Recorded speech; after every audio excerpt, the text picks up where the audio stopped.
할렐루야. 풍요로운 교회를 찾아와 주신 모든 분들을 주님의 이름으로 환영하고 축복합니다. 저는 오늘 여러분들과 함께 의로 여기시나니 라고 하는 말씀의 제목으로 함께 은혜의 말씀을 나누고자 합니다. 초대교회 당시 로마 교회는요, 여러 가지 어려움을 가지고 있었는데요. 외부적으로는 로마 정부의 핍박과 유대주의자들의 핍박이 있었고, 또 내부적으로는 이 변절자들의 문제를 함께 가지고 있었습니다. 은혜로 구원을 받았음에도 불구하고 율법과 할례를 강조하는 유대주의자들 때문에 믿음이 흔들리게 되고 결국 은혜를 저버리고 마는, 그래서 다시 율법적인 신앙으로 돌아가는 그러한 사람들이 생겨나게 된 것이죠. 따라서 바울 사도는 유대인들이 가지고 있었던 선민의식, 율법, 그리고 할례에 대해서 설명하면서 이신층이, 즉 믿음으로 의롭게 된다라는 교리를 더욱더 확고하게 그들에게 가르치고 있다라고 하는 겁니다. 그런 의미에서 오늘 본문은 기독교 유대인들에게 확실한 또 하나의 증거를 제시하게 되는데요. 바로 믿음의 조상 아브라함 이야기입니다. 그렇습니다, 여러분. 유대인들에게 민족을 대표하는 인물 두 사람을 꼽으라고 한다면 과연 누가 될까요? 아브라함 그리고 아마도 다윗일 겁니다. 물론 모세도 있고 이사야 선지자도 있고 예레미야 선지자도 있어요. 하지만 우리가 마태복음 1장 1절에서도 보면 아브라함과 다윗의 자손 예수 그리스도의 계보라 라고 말씀하고 있을 정도로 이 유대인들은 아브라함과 다윗의 후손이라는 그 자부심과 또 긍지를 가지고 있는 민족이라는 거죠.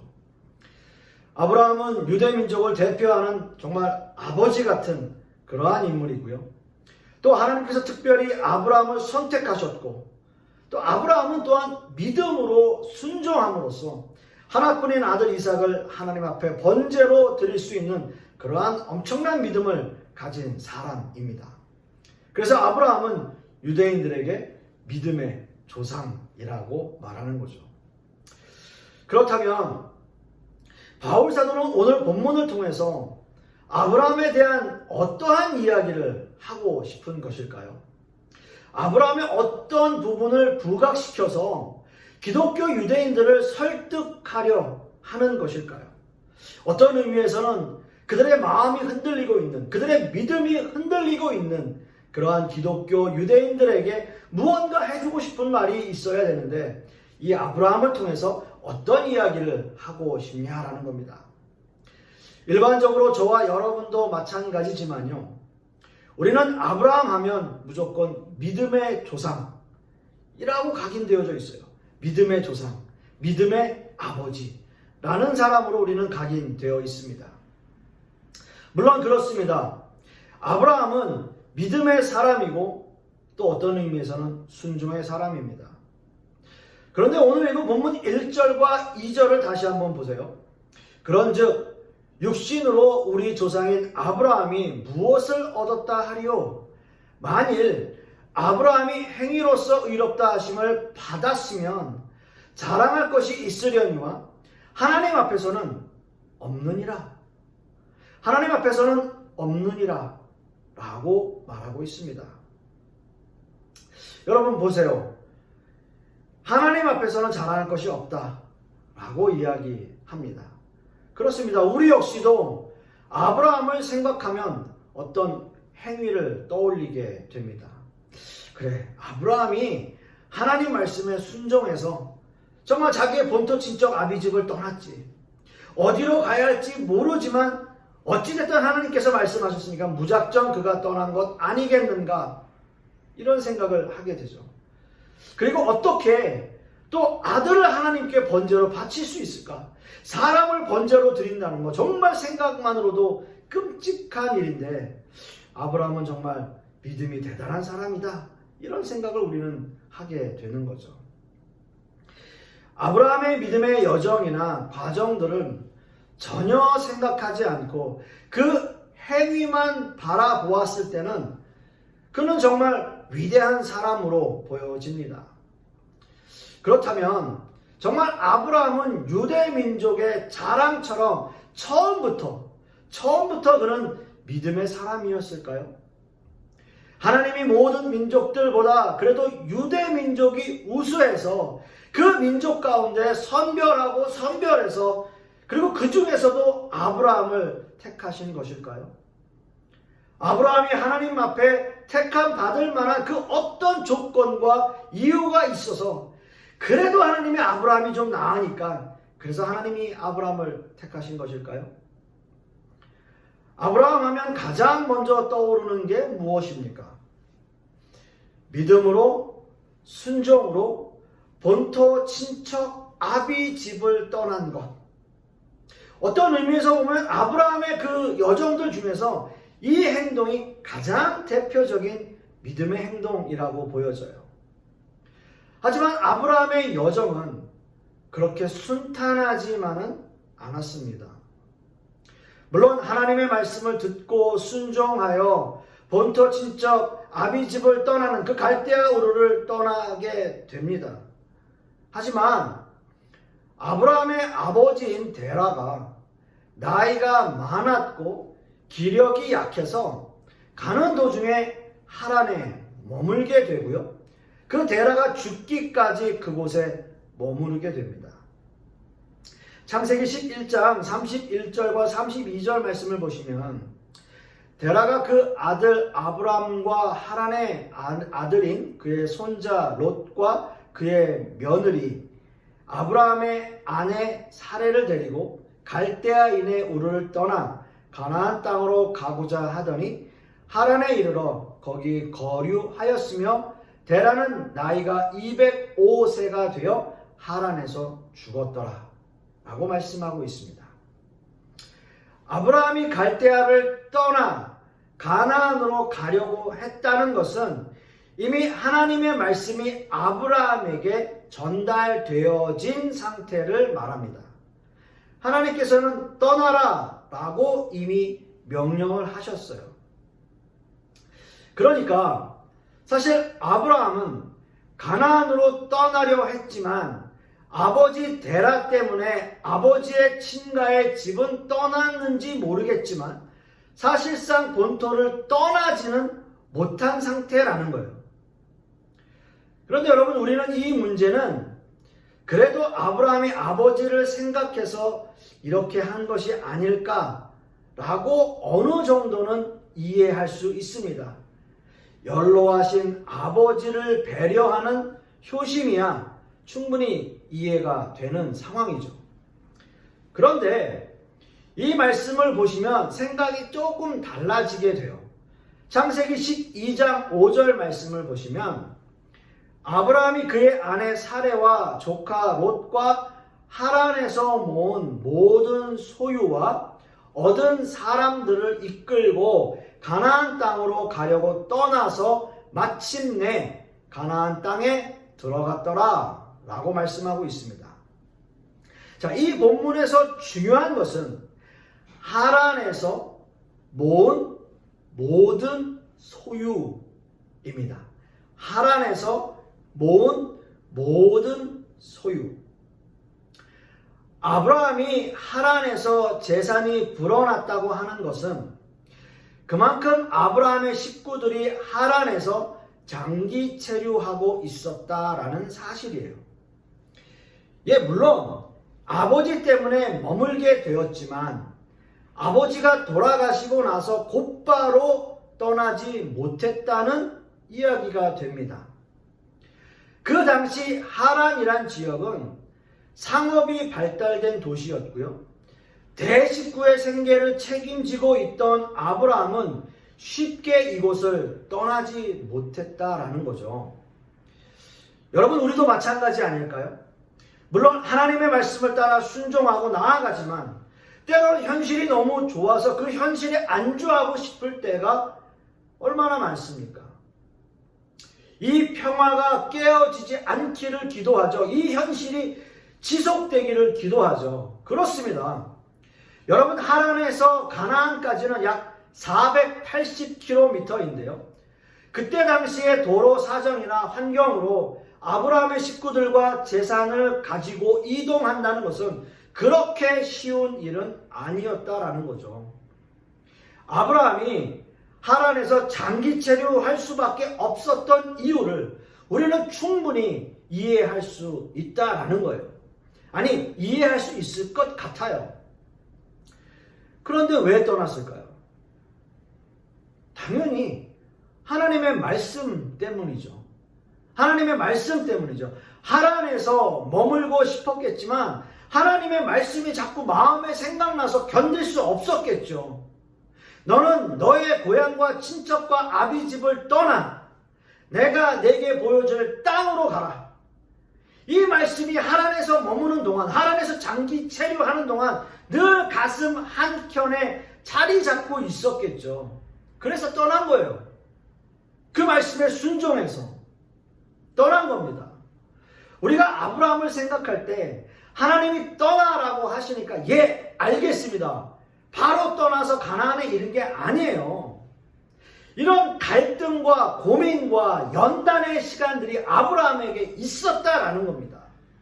하나님이 가나안이라고 하는 그 땅을 명시하지도 않았어요. 너는 가나안 땅으로 가라. 아마 그랬으면 처음부터 가나안 땅으로 그냥 가버렸을 거예요.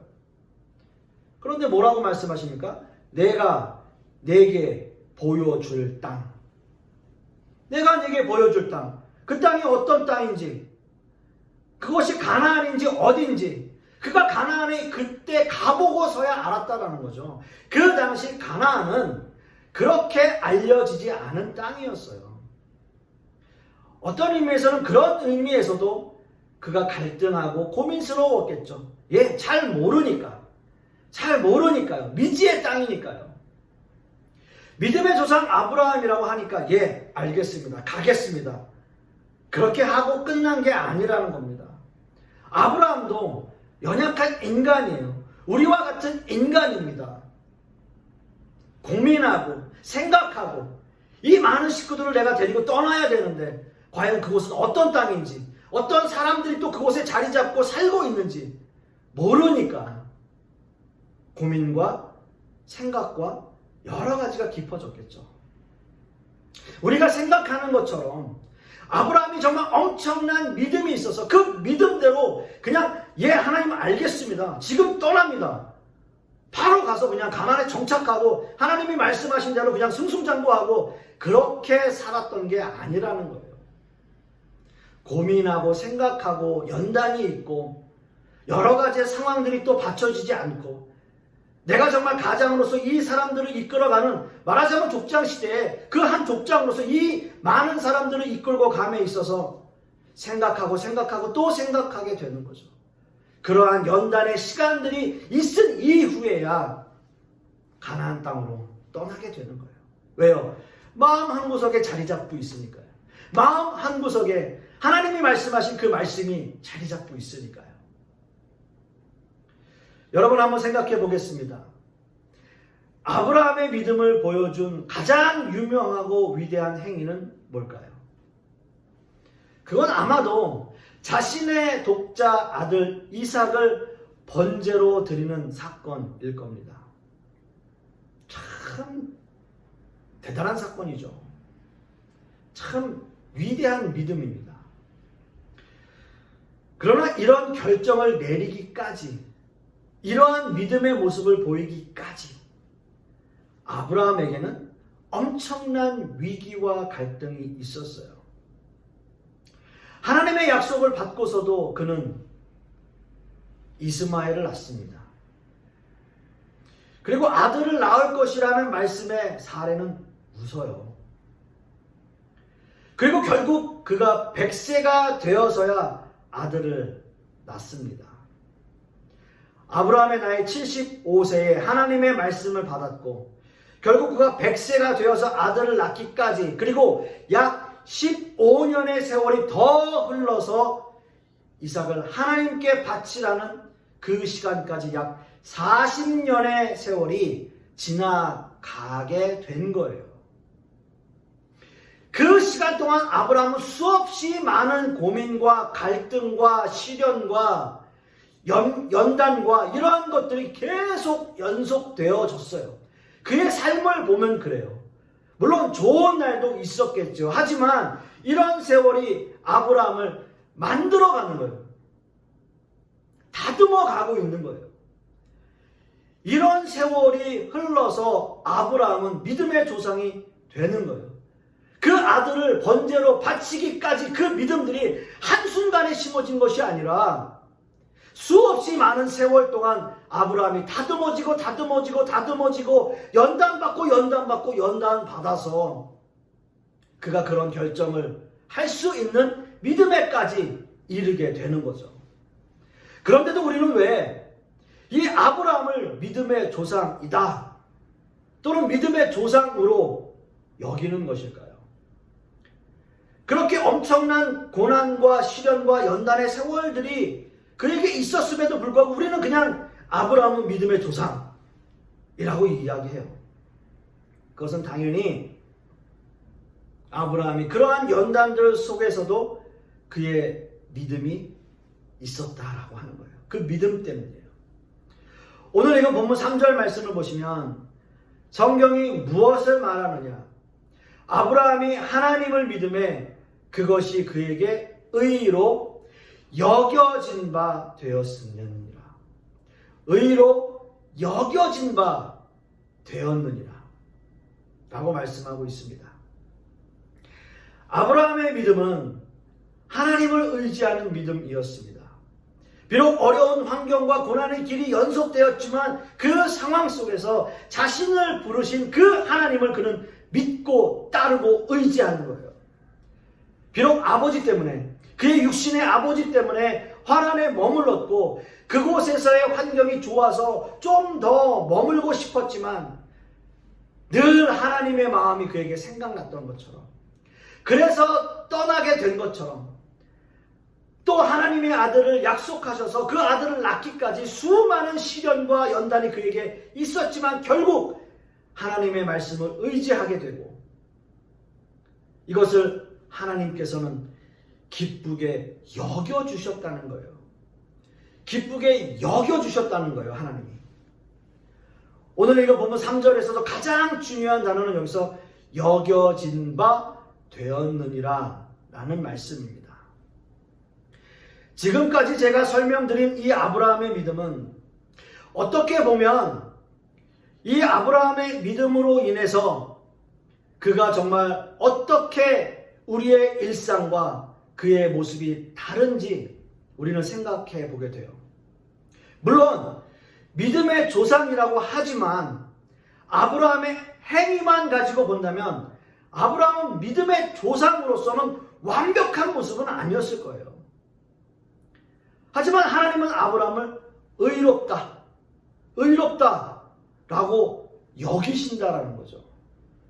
여기서 여긴다라고 하는 그 뜻은 당시에 금융거래 시에 사용하는 단어로서요, 아브라함이 실제로 지불하지는 않았지만 융자를 얻었다라는 의미예요.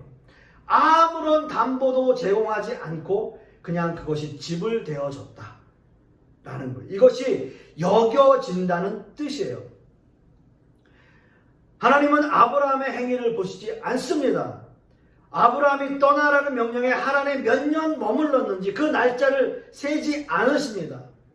아들을 낳을 것이라고 하신 말씀에 불순종해서 이스마엘을 낳은 것을 추궁하지 않으십니다. 단지 아브라함이 하나님을 의지하고 신뢰하는지 그 말씀을 끝까지 믿고 따르는지 그것만 보시는 거예요.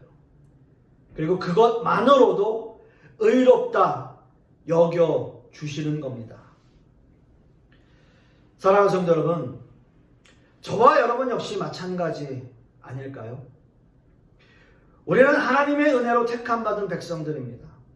하나님의 말씀에 순종하며 살아야 함에도 불구하고 여러 가지 환난과 어려움과 역경 때문에 우리는 고민하고 또 고민하면서 살게 돼요. 때로는 좋은 환경이 우리에게 주어질 때가 있고요. 때로는 어려운 환경이 주어질 때도 있어요. 물론 어려운 환경에서 우리는 하나님을 찾습니다. 하나님께 부르짖어요. 무릎 꿇으려고 노력해요. 그러나 좋은 환경이 주어지면 우리는 그 생활에 안주하게 돼요. 떠나려고 하지 않는 거예요. 그러나 믿는 사람은 마음 한구석에 하나님의 부르심이 들려요. 하나님이 아브라함에게 말씀하셨던 것처럼 내가 네게 지시할 땅으로 가라 라고 말씀하신 그 하나님의 말씀이 우리의 마음 한구석에 계속 부담감으로, 거룩한 부담으로 들리는 거예요. 너 너무 평안하니? 내 말씀이 생각나니? 내가 너에게 했던 말 생각나니? 여러 가지의 생각들이, 그런 마음들이 우리 속 깊은 곳에서 우리의 마음을 울리게 되죠. 그럴 때 우리는 다시 정신을 차리게 돼요. 내가 너무 나태하지 않았나? 지금 내가 너무 하나님을 외면하면서 살지는 않았는가? 다시 생각하게 되는 거죠. 이것이 우리의 신앙의 여정이라고 할 수 있어요. 때로는 좋은 환경, 때로는 어려운 환경이 우리에게 주어지고, 때로는 믿음이 좋았다가도 때로는 믿음이 약해져서 정말 하나님이 나를 사랑하시는지 의심이 갈 때도 있지만, 이것이 바로 우리의 신앙입니다. 그럼에도 불구하고 하나님은 이런 우리의 모습을 보고 의로 여겨주신다라는 거예요. 아브라함이 믿음이 좋아서가 아닙니다. 비록 그가 믿음의 조상이라고 하지만 그 행위를 보고 의롭다 하지 않으셨어요. 저와 여러분도 마찬가지입니다. 우리가 아무리 좋은 신앙과 믿음을 가지고 있다고 해서 하나님이 저와 여러분을 의롭다라고 하지 않으십니다. 그냥 오직 하나님을 믿는 믿음 때문이에요. 하나님이 그렇게 여겨주시는 거예요. 오직 하나님만을 의지하는 그 믿음 때문에 그것으로 우리를 의로 여겨주신다라고 하는 겁니다. 우리가 의롭다고 여겨질 만한 믿음이 있어서라기보다는 하나님이 그렇게 인정해 주신다라는 뜻입니다. 여러분 믿으십니까? 여러분 이것이 얼마나 큰 은혜인지 여러분 생각해 보십시오. 오늘 본문에서 또 한 가지 인용되고 있는 인물이 한 사람 더 있어요. 바로 다윗이에요. 다윗. 바울 사도가 인용하고 있는 다윗의 시는 시편 32편의 말씀인데요. 이 시는 다윗이 밧세바와의 간음 사건에 대해서 회개하고 하나님 앞에 용서함 받는 기쁨을 노래한 시입니다. 다윗 역시 유대 민족이 가장 자랑하는, 정말 좋아하는 인물 중에 한 사람입니다. 그러나 그럼에도 불구하고 다윗은 일생일대에 간음과 살인이라는 죄를 저지르고 맙니다. 물론 그 당시의 법으로 이 두 죄값은 사형이에요. 사형. 다윗이 어떤 사람입니까? 어려운 환경에서는 물론이고 오히려 평안한 상황에서도 하나님을 찾는 사람이 바로 다윗이었습니다.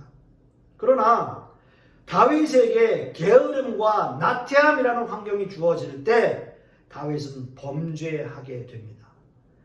그렇게 신실하게 하나님을 섬기던 다윗이 어떻게 이럴 수 있나 생각할 수 있겠지만, 다윗 역시도 우리와 똑같은 성정을 가진 연약한 인간이라는 사실이죠.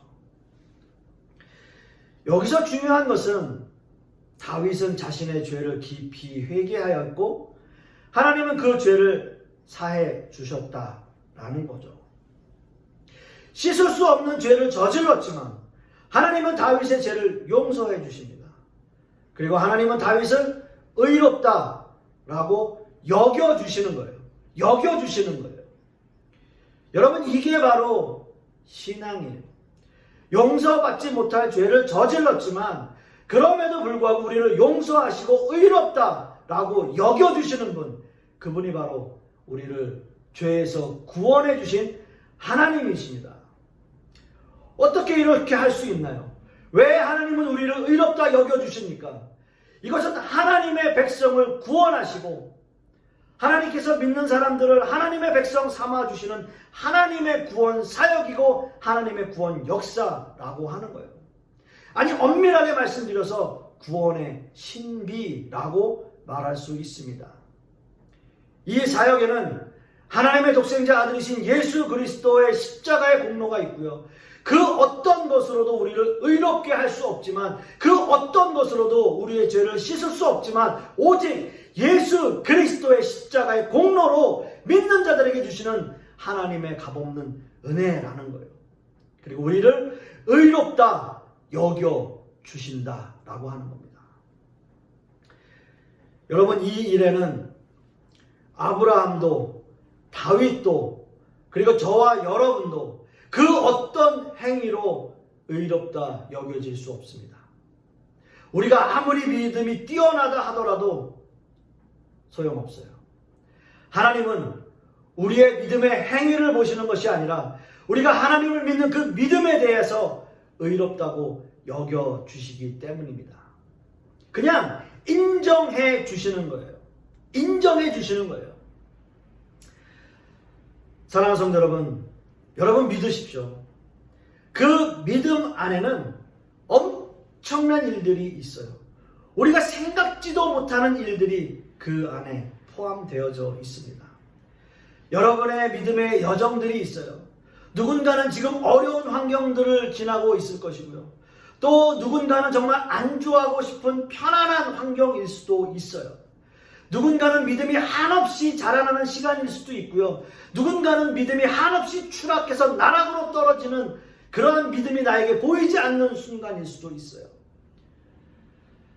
그러나 명심해야 할 것은요, 어떠한 상황에서도 하나님이 저와 여러분을 의로 여겨주신다라고 하는 겁니다. 그리고 우리는 그 시간들을 견뎌야 할 분명한 이유가 우리에게 있다라고 하는 거죠. 그렇게 할 때, 우리의 믿음이 그렇게 견뎌내는 시간들을 견뎌낼 때 하나님께서는 우리에게 의롭다 여겨주시고 우리의 믿음에 대해서 하나님께서는 인정해 주시는 겁니다. 내 힘과 내 노력과 내 의지로가 아니라 하나님께서 우리를 그렇게 여겨주실 때 우리는 그러한 믿음으로 나아갈 수 있다라고 하는 겁니다. 사랑하는 성도 여러분, 이번 한 주간도 이 말씀 붙잡고 내 공로, 내 의지가 아니라 내가 믿음이 좋아서가 아니라 하나님께서 우리를 의로 여겨주신다. 그 의로 여겨주심에 있어서는 예수 그리스도의 십자가의 공로가 있고 값없이 우리에게 주시는 그 은혜가 있다라고 하는 것을 생각하고 명심하시며 이번 한 주간도 그런 은혜 가운데 살아가시는 저와 여러분 되실 수 있기를 간절히 소망하겠습니다. 기도하겠습니다.